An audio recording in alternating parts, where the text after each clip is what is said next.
Welcome to our speakers and to all of you in the audience. This is our webinar on Ukraine's fight for self-determination and 3 years of resistance against Russian imperialism. I'm Susie Wiseman, and I will be your moderator during this webinar, sponsored by the Ukraine Solidarity Network in the U.S. and hosted by Haymarket Books. I teach Soviet and post-Soviet Russian politics. I've written a political biography of Victor Serge. I broadcast Beneath the Surface and podcast Jacobin Radio, and I'm an editor of Against the Current and Critique, and I'm active with the campaign to free Boris Kagarlitsky and all political prisoners, among other things. Today, we're marking the third anniversary of Putin and the Kremlin's reckless invasion of Ukraine, 1,095 days of unrelenting slaughter and destruction in a war that has changed the trajectory of the 21st century. Too much of the international left has responded badly to this war, seeing the U.S. and NATO as responsible, absolving Putin and leaving Ukraine out of the discussion. We salute the fierce resistance of Ukraine and thank leftists like Taras Bilis and our speaker, Denis Pilash, who have explained to the international left why they should stand in solidarity with Ukraine in their fight against the Kremlin now more than ever. And now that the Trump administration is engaged in so-called peace talks with Russia, excluding Ukraine entirely, global politics have taken a stunning turn, raising the geopolitical stakes to new heights. As Trump embraces Putin's revisionist narrative, outrageously claiming Ukraine started the war and that Zelensky is a dictator, Ukraine finds itself not only fighting Russian imperial aggression, but facing an historical betrayal by its most powerful ally. Even worse, Trump has demanded control over Ukraine's critical minerals or rare earths in exchange for peace, a $500 million payback that includes everything from ports and infrastructure to oil and gas. The terms presented to Zelensky amount to the U.S. economic colonization of Ukraine in legal perpetuity, as they impose a burden of reparations that cannot possibly be paid. Zelensky has refused this so-called deal, demanding that there will be no negotiations without Ukraine and Europe at the table. He even went so far as to offer to resign in exchange for peace and NATO protection. If only we could imagine the same threat to resign from either Trump or Putin. What does this mean for Ukraine's survival, Europe's stability, Russia's future, and the broader left struggle against imperialism, authoritarianism, and incipient fascism? We're here to unpack this rapidly shifting landscape with the help of three incisive analysts and activists, one from Ukraine, one from Russia, and the third from the U.S. Our speakers today, in order, are Denis Pilash, Grusha Gulaeva, and Howie Hawkins. We're going to begin with Denis Pilash. He's a political scientist at Kyiv National University and an activist with the Ukrainian Democratic Socialist Organization Social Movement, Sotsialnyi Rukh. He's on the editorial board of Commons, Journal of Social Criticism. One of his articles, co-authored with Denis Gorbach, is entitled "We Need a People Solidarity with Ukraine and Against War, Not the Fake Solidarity of Governments." Denis will speak about the general situation in Ukraine and the squeeze they now find themselves in thanks to Trump's betrayal. And after Denis finishes, I will then introduce our next speakers, and then we're going to open it up to the audience. So with that, Denis Pilash, the floor is yours. Thank you very much. So, comrades, friends, 3 years ago, on this very day, Kyiv and other Ukrainian cities awoke to the thunder of Russian missiles. So 8 years after unleashing hostilities with the occupation of Crimea, Russia started a full-scale imperialist war of choice. We remember the chilling dawn of February 24, 2022, exactly the same time when Nazi planes were attacking the same cities back in 1941. And once again, an empire sought to erase our existence, our sovereignty, and any prospect of free and just Ukraine. But they eventually failed with their hopes for a swift invasion. And today we stand here not just as mere survivors, but as the people who continue to fight to live their lives, to rebuild and to dream of Ukraine that is liberated from the chains of both foreign tyranny, be it full-fledged imperialist or economic neocolonialist power, and domestic injustice as well. So it should be noted that this Ukrainian defiance with the working class at the core of the Ukrainian resistance was assisted by international solidarity, and in many cases this solidarity was quite feasible. So today I also wanted to convey our gratitude to those in the international leftist and labor movement who stood in solidarity and who continue to do this, and our thanks from our organization, social movement, and from our comrades in the unions, miners, construction, transportation, healthcare workers, like the latter have their movement be like Nina, also from individual militant unionists like Yuri Samoilov in Kryvyi Rih and Alexander Skiba from the Free Railway Workers Union. And he asked me to thank you for your successful fundraiser that actually helped to purchase generators, because they are literally saving lives. Just there was a story about an elderly grandma, and one of these generators was quite helpful, because Russia never ceased attacking Ukrainian civilian infrastructure. It never ceased attacking Ukrainian energy infrastructure, power stations, energy grids. They often speak of peace, negotiations, but it was never about proper talks on their side. It was also always about forcing Ukraine to unconditional surrender.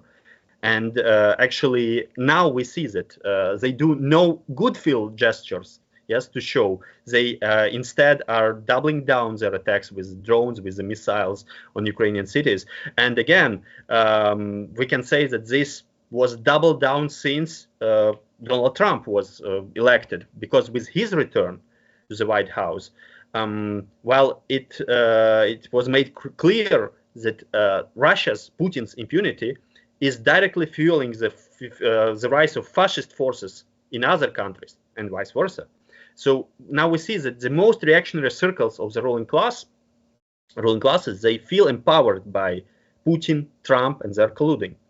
So this unholy alliance of Putin's and global far-right neo-fascism, Trumpist reaction, Muskian oligarchy, it seeks to reshape the world into this playground for the ultra-rich, ultra-authoritarian. So now you can see this multipolarity in action, the multipolarity that Kremlin was talking a lot. It's not about making the world order more democratic or equal. It's about carving the world into spheres of influence of a handful of powers with the worst of imperial ambitions. So thus, now their goal is for Ukraine to be left, squashed by Putin, while Trump can turn to his ridiculous expansionism in Western Hemisphere, unleashing hell on, I don't know, Greenlanders, Mexicans, Cubans, other Latin Americans. So while Ukraine isn't even allowed to the table where its future is decided, so these forces of global reaction, they do not simply conspire, like in some smoke-filled rooms. They act actually in broad daylight. Yes, so they are just blatantly sabotaging international support, treating Ukraine's fate as just a bargaining chip in their power games and their appetites. So just in the news, yes, we had this information about the resolution in the UN General Assembly that was just voted, advancing a comprehensive peace in Ukraine. It was drafted by Ukraine and more than 50 co-sponsors. So it still was voted by the majority of the UN members, but the US voted against, together with Russia, Israel, North Korea, Orban's Hungary, a couple of military juntas. So this seems like the biggest crossover of Marvel villains. But it, not even to speak about these horrendous claims that are made by the billionaire president on a daily basis. How even fact check a person whose every single statement, every digit he comes up with is just a made up lie. So the worst of everything is, of course, this mentioned so-called deal that is essentially a blackmail on rare earth minerals. But you can say that it's about the entirety of Ukrainian resources and infrastructure.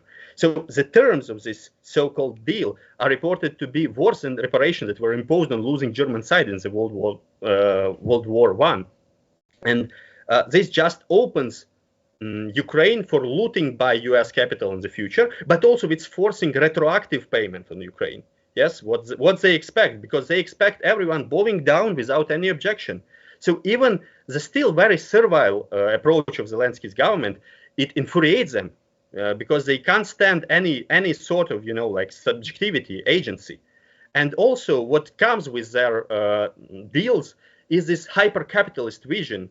So now we have the richest capitalist in the world who is literally destroying the social security, public education, healthcare, and this is a template to be replicated throughout the world. So if they succeed, we are getting to even worse hell.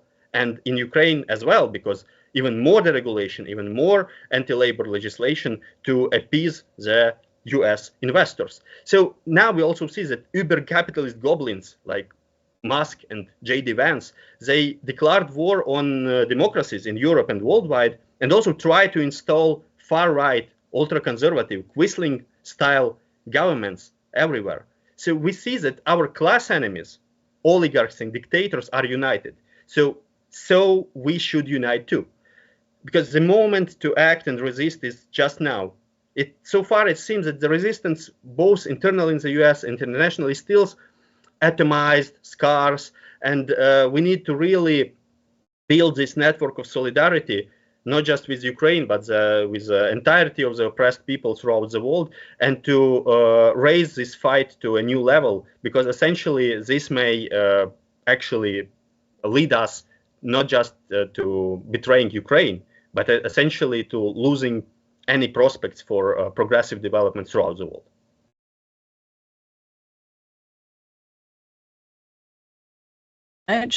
Thank you very much, Dennis, and for staying actually 7 seconds ahead of time, the time allotted. So I'm hoping that we'll all do that because we'll have plenty of time for questions. Sorry.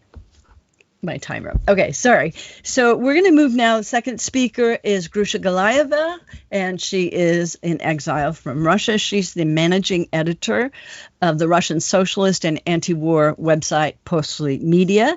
Posly means after in Russian, and for Posly Media, it has a double meaning. It means it began after the Russian invasion, but the word also signifies after, as in what's next. Grusha is the author of many articles, including Navalny and Us and Did Lenin Create Ukraine? On the Right of Self-Determination and Marxism.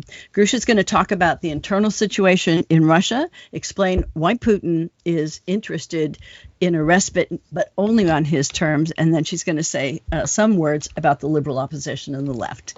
Grusha, the floor is yours. Thank you, Susie, for the introduction. Thanks the organizers for this event. It is very important for us to keep remembering the 24th of February as the tragic date that we have to remind the world about. And I also thank Dennis for his intervention, and I completely second him on his international analysis and of what the turn of the US towards Russia means globally. I think that is very important, and I will now focus a little bit on the situation in Russia itself. So, as for the internal situation and the Russian position in this negotiation, it is important to mention that sanctions are now taking their toll on the Russian economy. Budget cuts were made for social spending. Now it's 5 times less than before. At the same time, there is an increase in the war-related budget. It now makes up to 70% of the total spending. Oil share in the budget revenue dropped and the share of taxes paid by the population increased.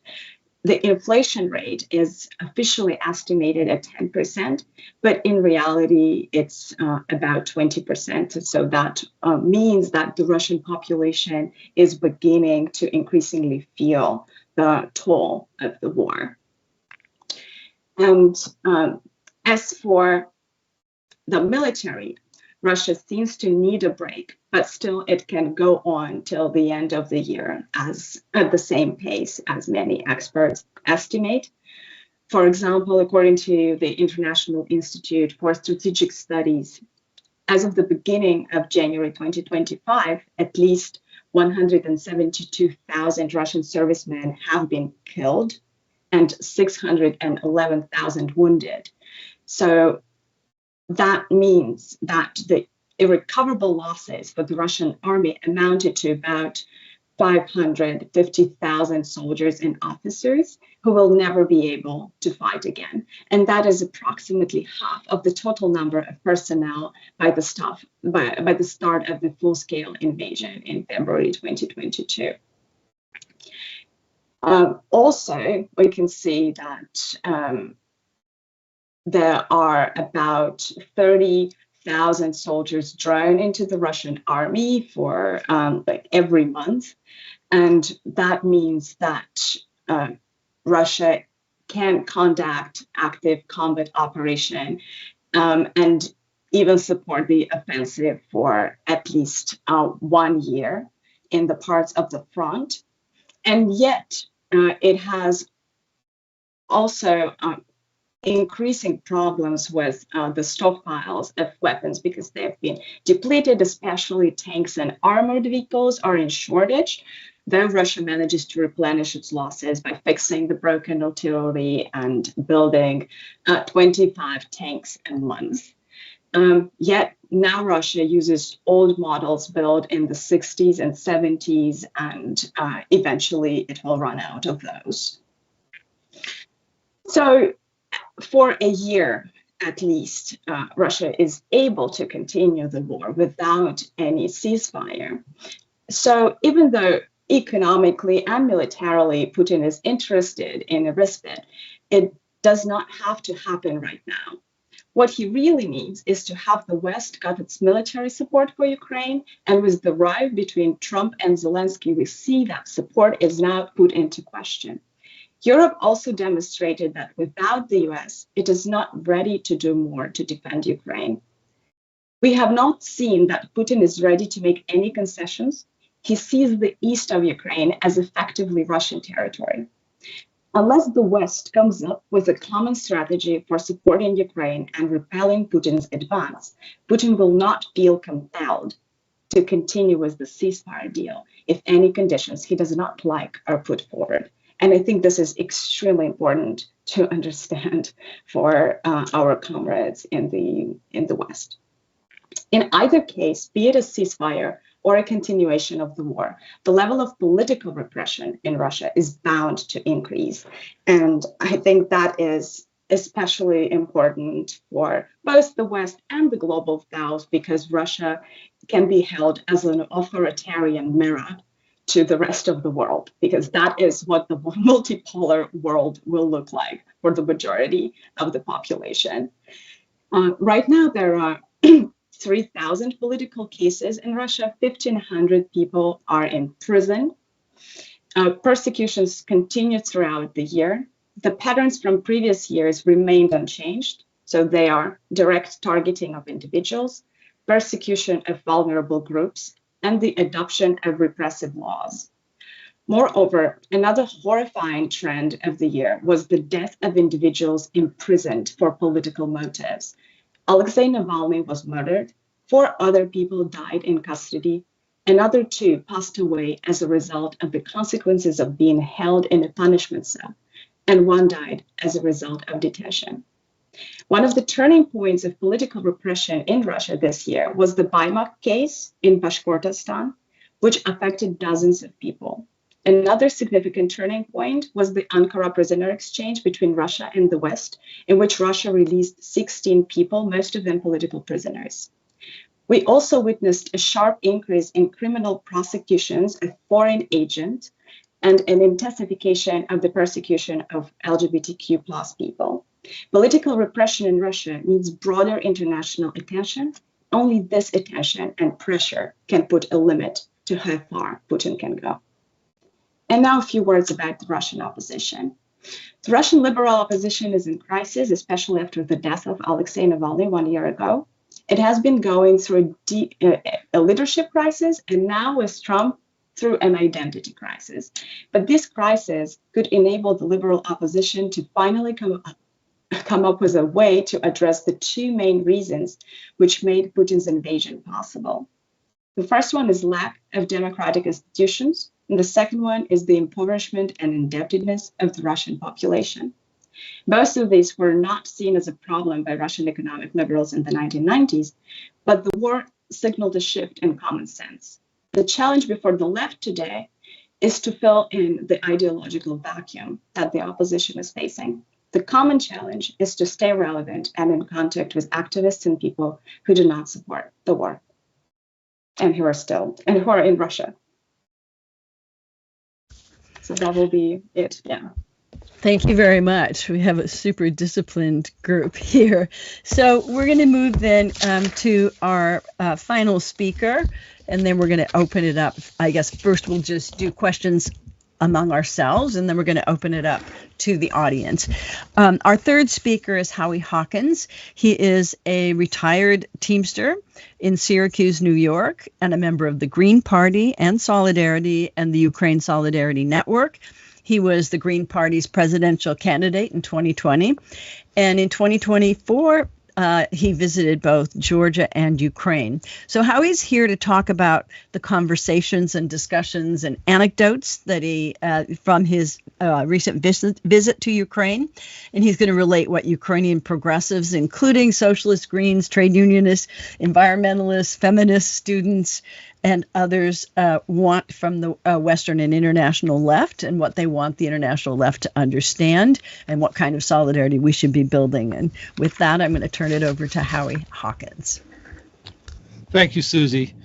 So I went to Ukraine really at the urging of Ukrainians that we've been working with since the full-scale invasion. And I went to express my solidarity and also to hear and amplify back in the U.S. their views on what is going on, because Ukrainians are too often left out of the debates about U.S. policy on Ukraine, particularly on parts of the U.S. left. So I was hosted by the social movement, or Sotsialnyi Rukh. They housed me, they fed me, they arranged meetings, they did a great job. Dennis, who's here, provided a room for me my first week there, where the reality of the war really came home to me with the frequent air raid warnings. And then on the second day I was there, I heard this loud explosion in the distance, and it was probably the missile that struck Taras Shevchenko National University, where Dennis teaches. So Dennis had to take his classes online the rest of the week, and he spent a day up there helping to clean up the rubble. So the social movement folks arranged meetings for me with their members in Kyiv and Kryvyi Rih and Lviv. They set up meetings with leaders of the miners, construction workers, and atomic workers union, which I'm a longtime anti-nuclear activist, but there are 10 nuclear workers from Zaporizhia that are missing, probably in Russian custody. And so that was what that meeting was about. I had meetings with feminists and veterans and students in the left-wing student union, Direct Action, or Priyama Dia. And they brought me, the first day I was there, to a meeting of left-wing members of the European Parliament in the newly formed European Left Alliance for the People and the Planet.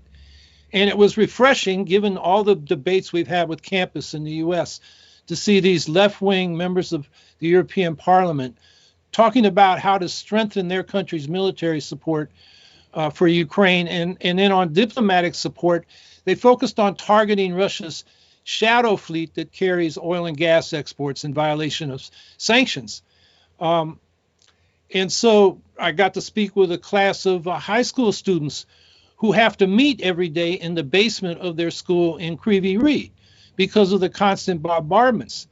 And then one morning I heard a big explosion in Kryvyi Rih from a missile strike on a residential apartment block.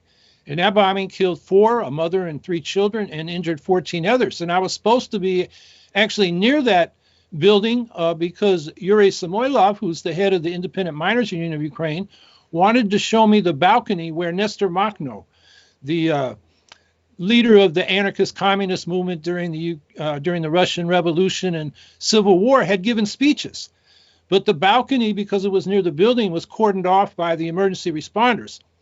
So Yuri took me instead to the open pit iron ore mines. They're also underground mines, and the slag heaps where he had worked for 35 years. And it's a barren, reddish landscape. So Yuri joked that Ukrainian miners had got to Mars before Elon Musk had. He also talked about the environmental problems of mining and how he believed that if it was under public ownership and workers' control, the mining could be done in an environmentally sustainable way. I also had the opportunity to meet with some other contacts I already had in Ukraine with the Green Party there, and also with Svetlana Romanko, who's an internationally known climate activist whose organization Razum We Stand is working to strengthen fossil fuel sanctions on Russia and reconstruct Ukraine on the basis of clean, renewable energy. And the consistent message I got from all these progressives, socialists, Greens, trade unionists, environmentalists, veterans, feminists, students, is that they want us to know that what we say and do in the U.S. and the West matters. The international left's moral, political, and political support for their struggles against Russian tanks and Western banks. And that's how I phrased it first, because I'd heard it that way. But Yuri Samoilov said, don't forget the Russian oligarchs. That's the third front we're fighting. When the public in Ukraine hears Western leftists, supporting or at least excusing Russia's invasion, they don't want anything to do with the left, which makes it harder for progressive forces in Ukraine. So that was one of the messages they want to get. And there's so many stories I could relate, but I'll close with 2. One is I met with this guy named Dima from Donetsk, and I met him on a train ride from Kyiv to Lviv, where he was going to continue on to the far western city of Uzhhorod to referee a football or soccer game. And he recounted how he was a municipal court worker in Donetsk City.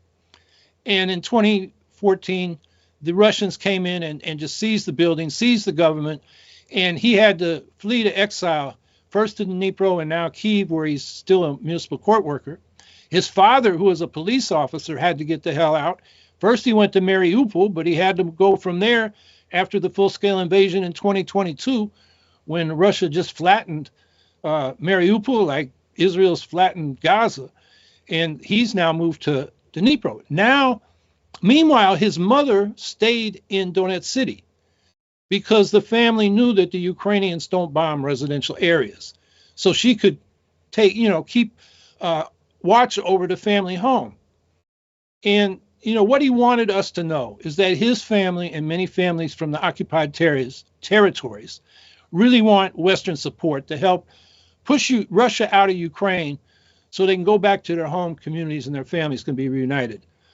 And the second story is about how the Green Party in Ukraine, when I talked to them, they had the same appeal to the European Greens that Taras Billis has had to the Western left generally. And that is that we need to do more than just protest Russia's aggression. We need to take the lead as Greens, as the left, in advancing a positive program for reforming and rebuilding international law and institutions so that they can actually enforce international laws to protect human rights and smaller nations from aggression. And Taras, as many of you know, got the Daniel Singer Prize for one of his essays on that subject. And as many of you also know, he serves in the Ukrainian armed forces, working with reconnaissance drones. And I'm told that he was wounded last month, fixing an antenna outside his bunker. He got shrapnel in his legs. He should fully recover, and I know we all wish him a full recovery. So I got the opportunity to talk with Taras in Kyiv, and it was right after Trump got elected, and he was very discouraged. He saw it as a huge victory for the far right globally, the pro-Putin far right. And as I think was mentioned today, the U.S. voted with Russia, Belarus, North Korea, and others against the UN General Assembly resolution condemning Russia's invasion of Ukraine.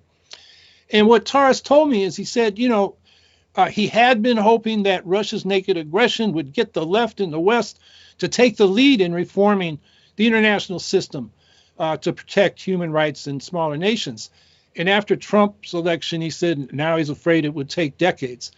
So one question I had for Taras, which I know a number of us in the U.S. had after he spoke about the Daniel Singer Prize at the Socialism 2024 conference last September, at the very end, and there was no opportunity to follow up, he said the U.S. left shouldn't try to lobby Biden about Ukraine policy. And I got an opportunity to ask him, well, what was he talking about there? And he told me he was concerned that it would be too divisive for the U.S. left and that we should work together on the things we agree on.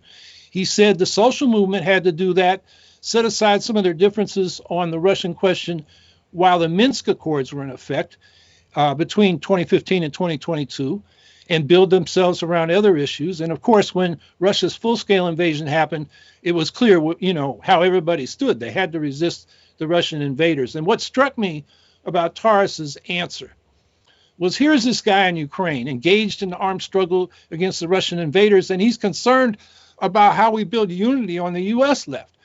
To the point of suggesting we should maybe set aside the question of Ukraine. And I think that shows the depth of Taras Bilis's internationalist commitments. I don't think he was right that we should sweep these divisions between campus and internationalists under the rug. I think it's an unavoidable question now, especially with Trump in office, and as we see, aligning with Russia on Ukraine and Europe generally. And just from a practical organizing point of view, the campus position is now aligned with the MAGA Republicans on Ukraine. And that position alienates the left from the overwhelming majority of progressive-minded Americans who support Ukraine. That's clear from repeated public opinion polls right up to this day.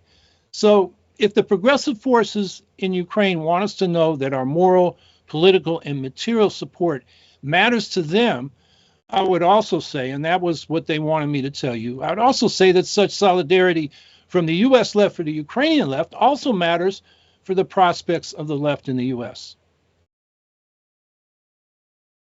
Thank you, Howie. And I think what you've done is actually helped pose some of the questions that we should take up in this next period, which is our discussion among ourselves. I have lots of questions, but if either Howie or Grusha or Dennis wants to bring in questions for the other speakers, please feel free to do so. Perhaps I just wanted to start with Dennis and ask what you see as, what are the potential consequences of the attempt to pressure Ukraine into these really unfavorable settlement? As we know, Putin's war aims remain unchanged, and any deal signed obviously is only going to invite further aggression. At least that's how I see it. So I'd like to hear from you how the Ukrainian left is responding and how you see how you see this terrible turn of events and this huge betrayal. Okay, thanks. So in general, not just the Ukrainian left, but Ukrainian society, they obviously perceive any steps, and this means virtually all the steps that have been taken by Trump administration into the footsteps of Chamberlain back in Munich in 1938, of appeasing the aggressor and actually siding up with the aggressor. So almost nothing on the table was they didn't even try to create some visibility, some maybe fake, but still that they could sell some sort of guarantees. No, they don't even speak about any security guarantees for Ukraine or any gains for Ukraine. Everything is in this vague Trumpian manner. Maybe it will be Russian, maybe it wouldn't be. And ultimately, yes, this means that Ukraine has to prepare not just to be abandoned by the US, but to have a plan B, possibly C, etc. How to withstand with the open hostility of Washington. And this means mobilizing forces that still support Ukraine inside Europe and beyond Europe. Much more should be done on the Ukrainian side to bring in the global south, but this is a big challenge, actually, yes. And we at Commons Journal, we have been running for now a couple of years the project called Dialogue of the Peripheries, in order to bring together people from Ukraine and broader Central Eastern European context with people with so-called global south. We know it's a problematic term, but still like denoting regions from Latin America to Asia, and actually learning more about our different but still in some ways similar backgrounds. Yes, so different forms of colonial and imperialist aggression throughout history were imposed in different regions, but this essentially has to bring us to a common table against the global so-called great powers, because what's now exposed by Putin and Trump is directly this collusion, a direct deal made by the most powerful ones, or those who think of them as such.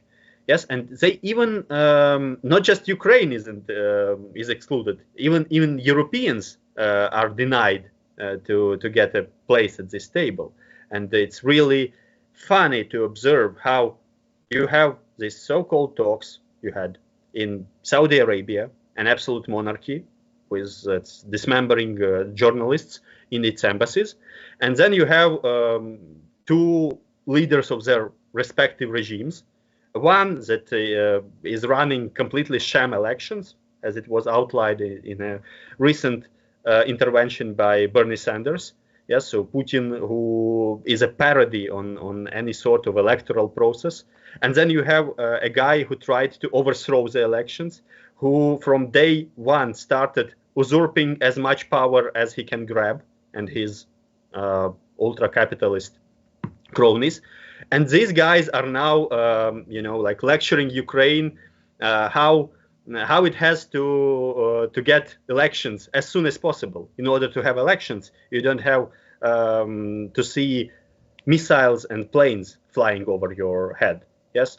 So ultimately, this means very tough times for us, but it also, like this last stage of proceeding this information, it's like something in a clear defiance. So it means that, okay, now we are against like the most powerful forces in the world, but it may bring a very small but still opening for those in the world who disregarded the Russian invasion to Ukraine as something not so important, as done not by the major imperialist power, because now you have the major imperialist power on the side of this smaller imperialist power.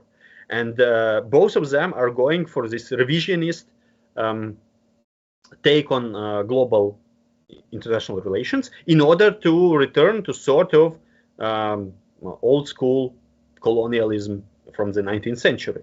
So this is so blatantly clear, where you have like the direct, it's so distilled. You have the most cynical billionaires in the world, like colluding with one of the like most shady dictators in the world. Yeah. So this, if this doesn't ring a bell for those on the left who still tried to keep their, don't look up at this. Yes. So I don't know what has to happen. Yes. But ultimately, this means that now the fate of Ukraine is very directly linked to the fate of the global struggles against the rise of the far right and authoritarian trends embodied by Trump, Putin, Bolsonaro, Modi, Milei, Erdogan, Orban, and you can continue all the stuff. second. I'm muted. Okay, thank you for that. I have a further question, and I'll invite others to come in too. But just on this, one of the things that you stressed, and Howie sort of says that Ukrainians he met also stressed, was the need to overcome differences and unite together in this really important struggle. And this is very difficult, of course. The left has been isolated and made irrelevant everywhere. I would say, we're facing huge defeats and setbacks worldwide, but it doesn't mean that the left is defeated. There's a tremendous amount of left sentiment, but there's not a lot of effective left organization. That's something that we'll have to, we have to have in the future. But I was going to ask some of the ways that in Ukraine that, for example, workers and left movements had to, let's say, change their ideas about NATO. Do you see that, NATO membership will offer you protection? Do you see it as a kind of double-edged sword? Is this something that you discuss because you need to have, international protection against Putin? This is a difficult question, but I kind of want to know how you in Ukraine have been able to unite differences. I know that Sotsialnyi Rukh changed a lot in these years in terms of, I read somewhere, overcoming previous sectarian differences that weren't important in order to unite in the main struggle, which is the struggle for survival of Ukraine and survival of all of you. I also want to know, and Grusha can probably be part of this, whether or not you're in discussion with Russian leftists who also oppose what their government is doing, and if you see any sort of collaboration possible, or is it just too difficult? Two difficult questions. Should I start? Or yes, for you. Yeah. So about our situation, I guess the major adjustment we had to do was the same as for the entirety of the Ukrainian population. So it was how to reorient your work in times of war, martial law, and the necessity to be efficient in providing assistance for those who are suffering due to the hostilities. So starting from those people who are residing near the war-torn regions, to those who had to relocate, become internally displaced persons or refugees abroad. And it also means how to support those of our comrades who join the armed resistance. And essentially, this also meant that we still have to continue our previous work, but we have to reshape it in a way that suits the current situation. For instance, in times of war and martial law, you have much less space for public protests, and we were oriented on, like street protest organization, on organizing and bringing people to the streets and squares. So still, there are pockets of resistance in many cases, from the student union that was mentioned today, direct action, and lots of spontaneous protests in the universities that are caused either by some local injustice or by the general structural policy of Ukrainian education ministry that is one of the most neoliberal. Yes, so it's run by people who essentially, I think, would agree with sort of Trumpian, Muskian vision that we need to get rid of public education and privatize it or make it fully on this grant-based schemes. And then you have different other protests, mostly against spontaneous, from wage arrears to preserving some of the public green social spaces, because even in times of war, or we can say, given like Naomi Klein's famous shock doctrine, that especially in times of war, our own oligarchic capital is using the situation to profit as much as they can, to continue their development business. Some of these guys were also clearly inspired by Donald Trump in their life road. So yeah, but at the same time, you need to find ways how to convey people's protest and people's anger in different ways. So this means intensifying the work in the courts, because due to the number of anti-labor legislation that was pushed through, again, given the opportunity, our ruling class grabbed it back in spring 2022. So it made easier for the employers to fire workers and to worsen their work conditions. But ultimately, this means that more and more employees are going to the courts, and sometimes or even not so sometimes, we have a number of very prominent in their sectors, very prominent victories on the side of working people, members of the unions.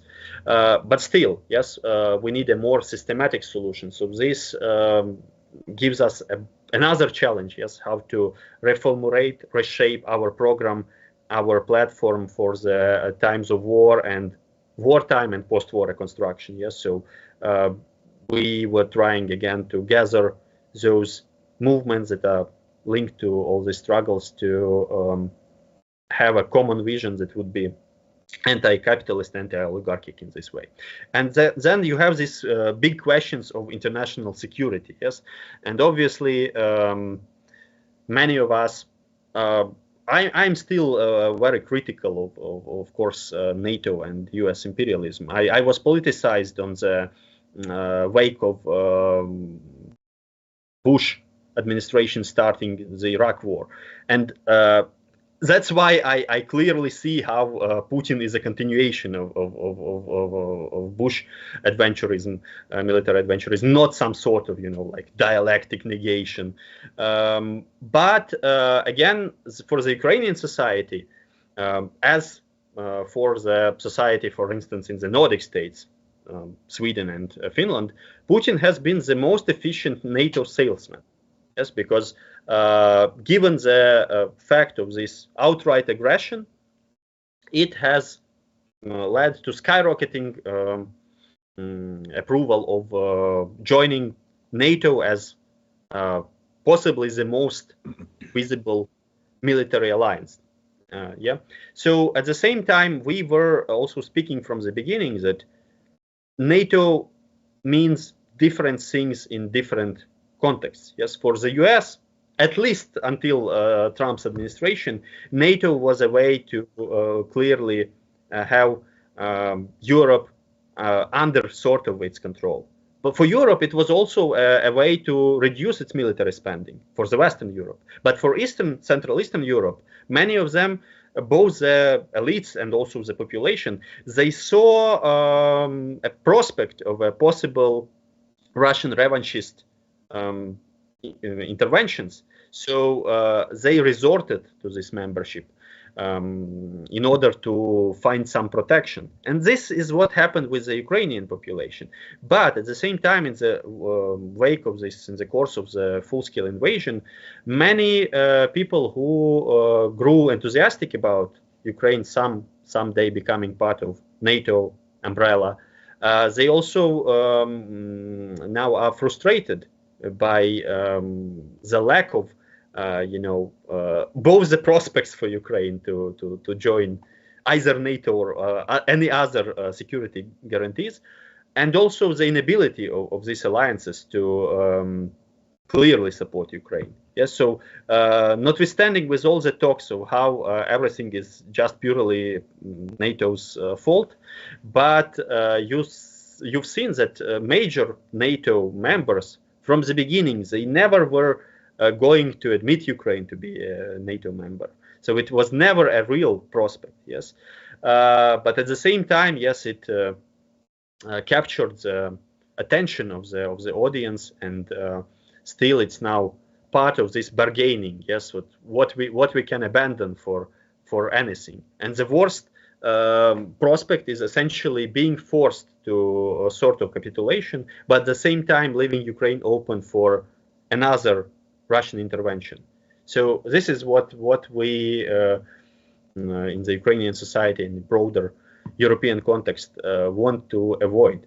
Yes, so obviously this means that you need to do this concrete analysis of every case, every situation. You cannot every time resort to very simple schemes.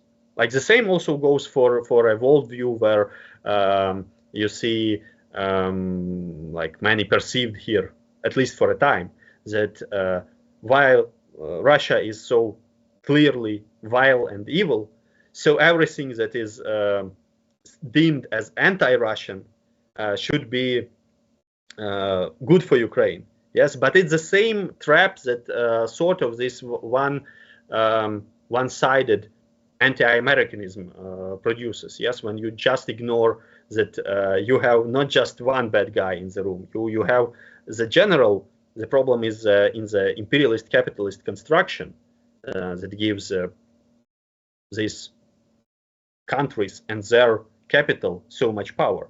Yeah, so ultimately, yes, we are still engaged in lots of discussions and lots of trying not just to make these programmatic points, but to be in a dialogue with both comrades abroad and with the Ukrainian society as well. But ultimately, yes, this leads to think outside the box. So just these simple campus decisions, be it anti-Western or pro-Western, now they failed. Both of them failed.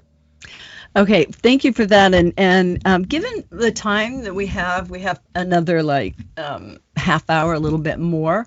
I think what we'll do now is we'll sort of merge, the discussion that I have with each of you with the questions that are coming in, and I'll pull those up. But just first, I wanted to turn to Grusha, because I think it was really valuable what you had to say about the economic and political situation in Russia and the ability of the Russian military to continue given all of that. And my question was going to be, well, what is this possible Putin-Trump alliance going to mean, especially for, the population in Russia, and for especially, again, for the Russian left and for political prisoners. And I guess as the war grinds on, and as inflation is worse and conditions are worse, and so many people are being recruited, trying to be drawn into the conflict, and you have the situation of young men leaving as much as they can so that they won't be called up. How long can that go on? Of course, we in the United States think of the anti-war movement. When you have a conscript army, eventually that discontent is expressed, and expressed very openly. But how does that work in Russia? Thank you, Susie. Well, it's a bunch of questions, so let me try to address all of them in some way, and if I fail to address something, you can remind me. So, well, let me first begin by this little question in the chat that I saw, and I just think it's urgent to take it very quickly. And the first one about how exactly do the panelists expect Ukraine to win a war against Russia? I find the way the question is posed itself absolutely unacceptable for the left. I think it is just wrong, plainly wrong, to pose questions in a way. How do we expect the weak to win against the stronger? And then if we don't expect the weak to win, then we should support the strong. So what is this? It doesn't look at all like something that can be posed, from a socialist perspective. And I just think we shouldn't ask questions in this way. Of course, we have to be, realistic about how much you can do against a huge army. But again, as Denis spoke about the Iraq example, how was Iraq supposed to win the war against the US? And so, does that in any way impact your position? Well, maybe yes, just in the sense that you feel that you are compelled to defend the weaker side. because we do not want to live in the world where like, strength or might decides the way things should be done. And this is what we've been talking about this whole time. And I think coming to the question of what the Russian opposition can do in these circumstances, unfortunately, and as you can see in many, like dictatorial regimes across the globe, there's not much of public unrest. Why? Because the state has military power. It has guns. So how exactly how long do you think that can go, like the protest can go on? You see that there is a way people try to voice some kind of discontent. It cannot be related to war because that is a criminal offense. And so there is no possible discussion about anything that is related to war. The social issues are addressed through petitions. So Russians record themselves, like on YouTube, sending like a message to the president and just telling him how great he is, but just that maybe he forgot that there is a small corner in this, in this big country where utilities somehow don't work anymore. So that is the way the opposition, that is something the opposition has to face. Like you cannot have anti-Vietnam protests in Russia because regardless of the fact that there was war, there were still some kind of democratic institutions. The right to free speech was protected. And in Russia, it is not. So there is literally very limited space where the opposition can do anything. At least like all the organizing can be done only undercover in Russia right now. And there's been like prosecution of political activists in Russia and attempts to prosecute them even abroad. So with all that, I just think we have to grapple with the fact that Putin's regime is this way. And without pressure, like international pressure on Putin, the Russian people really cannot do much. And that is very sad.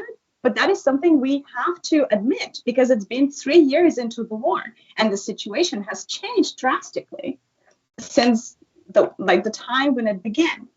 And then speaking about the way the Russian left can today cooperate internationally and with the Ukrainian comrades, well, for the Russian left, first the invasion in Crimea and then like the annexation of Crimea, and then the invasion in Ukraine produced an internal crisis because not everyone who considers themselves of the left supported Ukraine's right to self-defense and self-determination.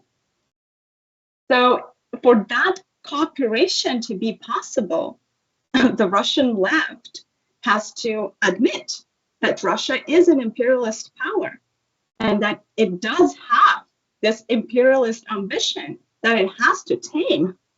So like that is number one issue for the Russian left today. And I think any further cooperation with the Ukrainian left without admitting this is impossible. So I think there is a lot for the Russian left to do in terms of its self-education. And then, of course, we are cooperating with the Ukrainian left if we can at least have some shared positions and make statements together. That is very important. And yet the Ukrainian left and Ukrainians broadly have the right to have grudges against Russia as an invasion, like a country that conducted an invasion. So, of course, it is also very difficult and it's a challenge. And I think only through our, the cooperation broadly internationally, we can try to rebuild or build the ties.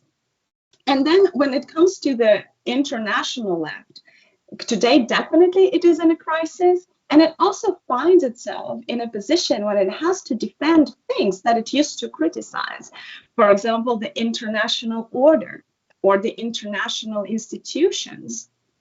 And yet defending those things does not mean that we cannot criticize them.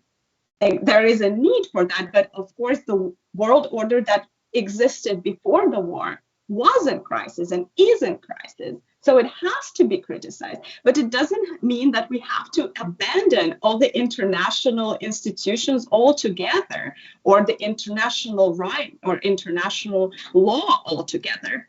That does not mean that at all, because the alternative just looks very stark and scary. And then I think the left broadly has to understand that it's been driven by some kind of habit. I'm not even saying the past, because the past was very different. Like, there were different moments and episodes in the past that we can build upon. But the habits of seeing things are like knee-jerk reactions. This is something that we really have to abandon. And I think today, as we have seen with the election in Germany, the left is the agenda that the young people want to see, because the young people want to have the future. And I think this is something that we should think about together. Like, what is the image of the future and the plan for the future that we might have?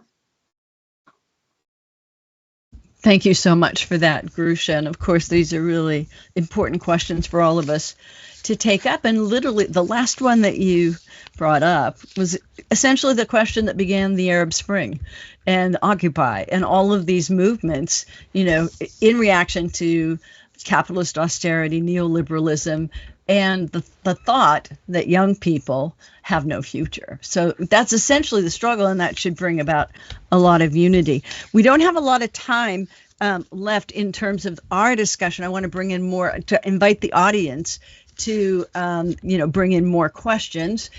Grusha addressed the first one, the first question about how the panel expects Ukraine to win a war. I want to ask Howie, because we haven't had a chance to ask Howie, because Howie's a longtime political activist, organizer. He, I think part of the challenge that's posed to the left in the United States is to overcome not only the poverty of its thought, that's what essentially Grusha was saying, and knee-jerk reactions, but to be able to sort of not only have an educative purpose, but also a stronger one in terms of actually having some influence and making a difference.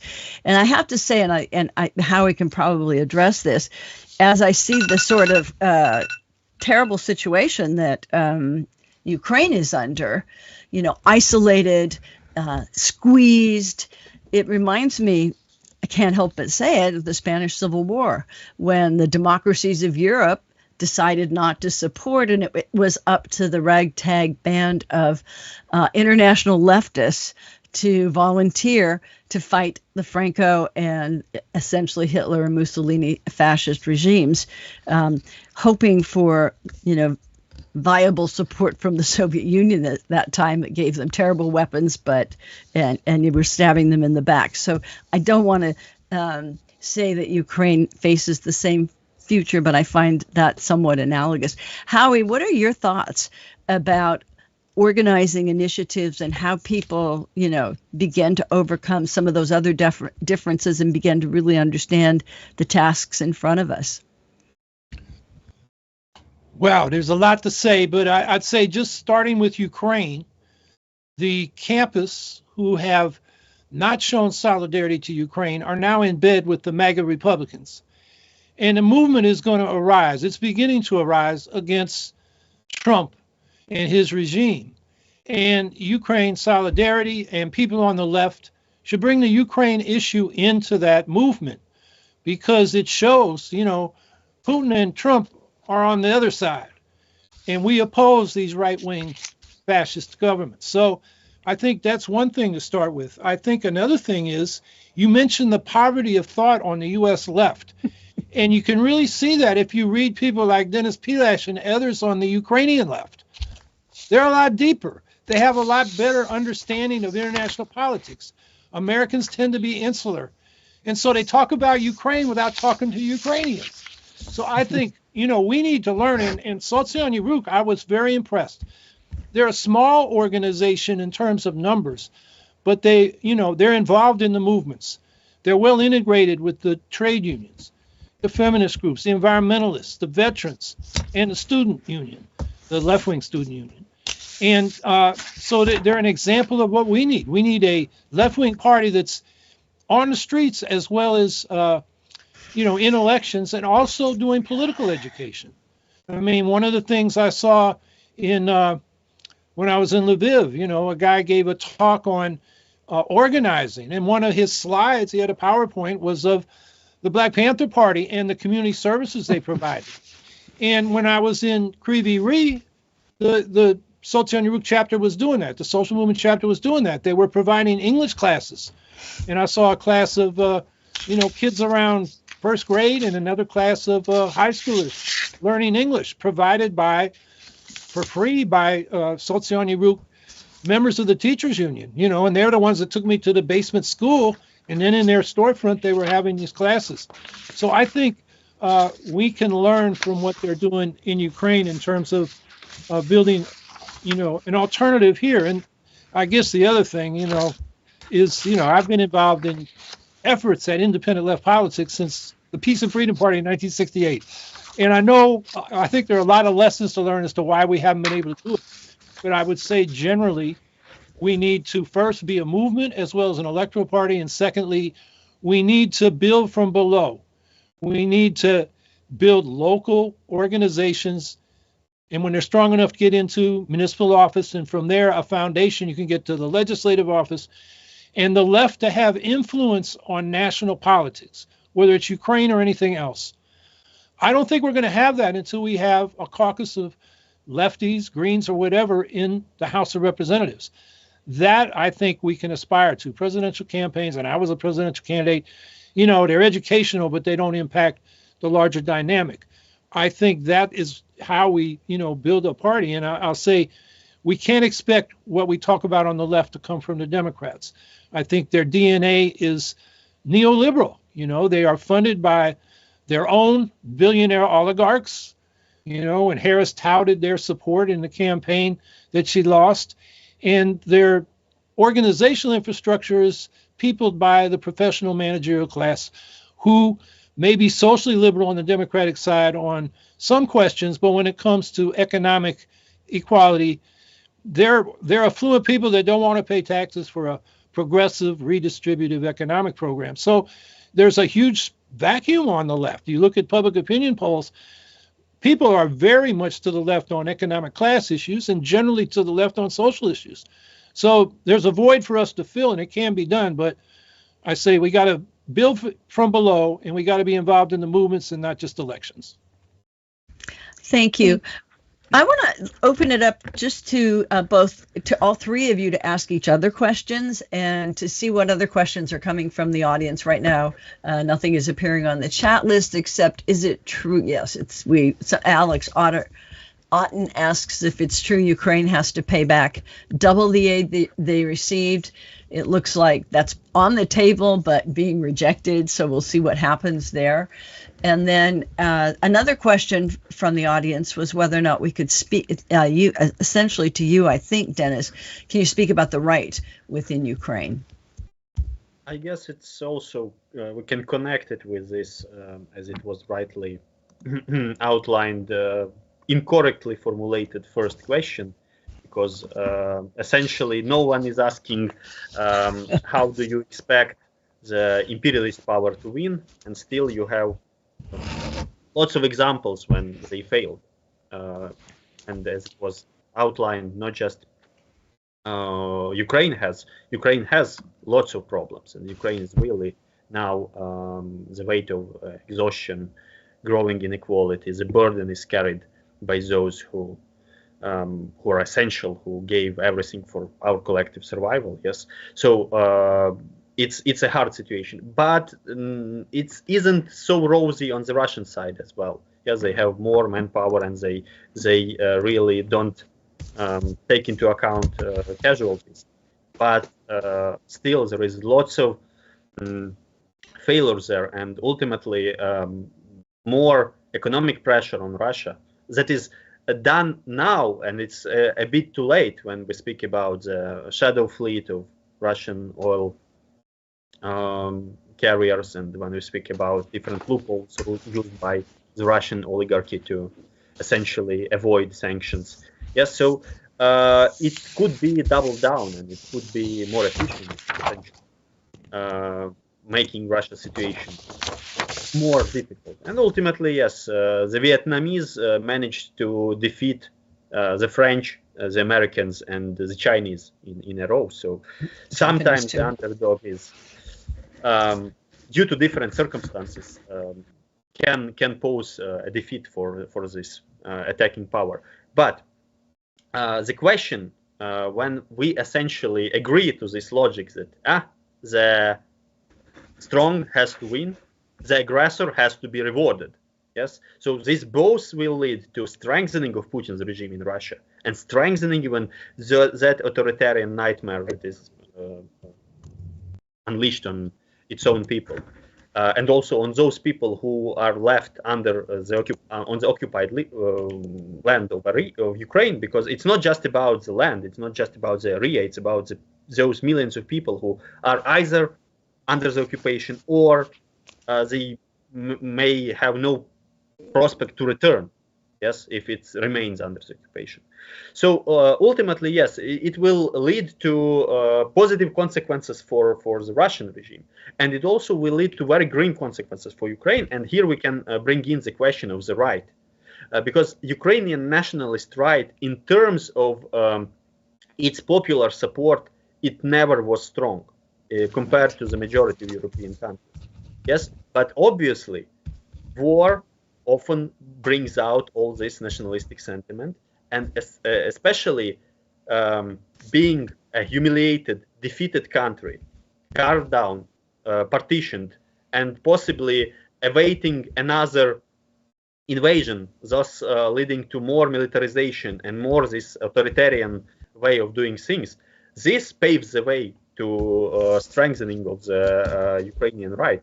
But there is also this funny thing that while throughout the world, of course, Trump is empowering the right-wing forces, in Ukraine, of course, our own far-right guys, some of them are essentially Russian Nazis, because we have Nazis from Russia fighting on both sides. Yeah. So they were very cheering to the election of Trump. And now, well, they are deeply at odds with the Ukrainian society. Yes, so we've seen how all these idols have been dismantled. So first we were bombarded by the media about the genius Elon Musk, who is actually one of the dumbest persons alive. Yes, and now he has shown to Ukrainians, to the Americans, to the entire world, like what terrible and ignorant person he is. Like both he, Trump, and their administration, these are people with very limited knowledge about the world and with very specific, let's put in this way of thinking. Yeah. So ultimately, yeah, this led to the downfall of such myths about all these guys who perceive themselves as geniuses and saviors. And this can be used to really show that this is not just about some, personal deviation. This is about the modern capitalist class producing such leadership, because this is a consequence of the unregulated capitalism today. Now I'll turn a bit off because we have another air raid alert. Yes, so I'll check whether it's something dangerous or just another MiG on the way. All right. Thank you so much for that, and I hope that it remains safe. And Grusha, you're back on. I think it sort of gets turned over to you right now, because it's we're talking about a situation in which there isn't a lot of strength. There's strength of ideas, but not strength of forces in order to combat this. But one of the things that you said that I think is important to take into account is just how the cost of this war is being felt in Russia and what you think that might happen. Putin has been very successful in not only repressing left thought and fostering a sort of really horrific nationalist propaganda all the way down to preschoolers and punishing them, those who don't conform. It is very much, reminiscent of the Stalinist method, where people really consciously try not to express their opinions because their opinions are dangerous. And so in this situation, it becomes very hard to organize. But on the other hand, when life becomes intolerable or you're put in danger, it often gives people the, courage to respond. And I wonder how you see that in Russia in relation to, the kind of defeat that is being prepared for Ukraine. Well, as I have already said, Ukraine's defeat does not mean anything good for the Russian civil society broadly, for Russian democracy, and especially for the Russian left. The Russian left has been quite tiny before the invasion began, and it cannot really grow in the given circumstances. So there has to be some kind of opening in public politics for the left agenda to be actually voiced, because right now the Russian government effectively controls all the mass media in the country. It also constantly designates so-called foreign agents and undesirable organizations. So right now, most of the opposition media are effectively called foreign agents, and this status makes it difficult for people to even think about having a Telegram channel on their phone that they read, because what if a policeman stops you and wants to check your phone? Oh, by the way, it's not a problem in Russia. Probably here in the US, it sounds shocking to people that someone can just come to you and take your phone. But it's not no one is troubled. Actually, a person from law enforcement can do anything to you, and there is no limit, and there will be no criminal prosecution. So that is the reality that people have to organize in. So think about literally even having some kind of contacts. People used to have, there were cases when Marxist reading groups were arrested. So your simple reading of the Communist Manifesto is a criminal offense. Because you get together and you talk about something, and maybe you're talking about overthrowing the regime, who knows? But to prove that is going to be very easy. So, that is the situation you have to understand that people find themselves in. So, and yet, I think another important thing is the development of media today. So although social networks, YouTube, Telegram, Instagram, all of those are very important for the left and for the opposition broadly. And that should not be underestimated. When you say, well, instead of organizing, you're only doing, you write articles. And well, in a way, at least you're providing people who are interested or potentially could get interest, or they're looking for some kind of explanation that is different from what they hear on their TV. At least they can get access to those explanations. and those assessments. So that is something that is very important right now. Of course, planning for organizing, getting to, like some kind of more real work is something that people are aspiring to. But there has to be some kind of change. And Ukraine's defeat is not going to bring about that change. Thank you for that, Grusha. And I know you have to catch a train to go teach. So I want to thank you for being with us. And I guess we only have a couple of minutes left, say 3 or 4 minutes to discuss, maybe a little bit more. Thank you, Grusha. Let's open it up then between Howie and Dennis to just kind of round out the discussion in talking about practical solidarity and what we can do. And also, I guess, it's hard to say what you're going to do next in Ukraine, I suppose, because you're watching this unfolding betrayal and reacting to it, I suppose. So maybe we could get a couple of thoughts. Either one of you can start. I'll leave it open. I'd like Dennis to wrap up because he's been so sharp. Yeah. I just wanted to add one little thing about the question about the right. You know, those of us in the U.S. need to worry about the right here. Trump got nearly 50% of the vote, and he's in power. You look across Europe, and, you know, the AfD neo-Nazis in Germany got nearly 20% yesterday. National Rally in France is threatening power. Nigel Farage, whatever his name is, the anti-immigrant right-wing party in the UK is rising.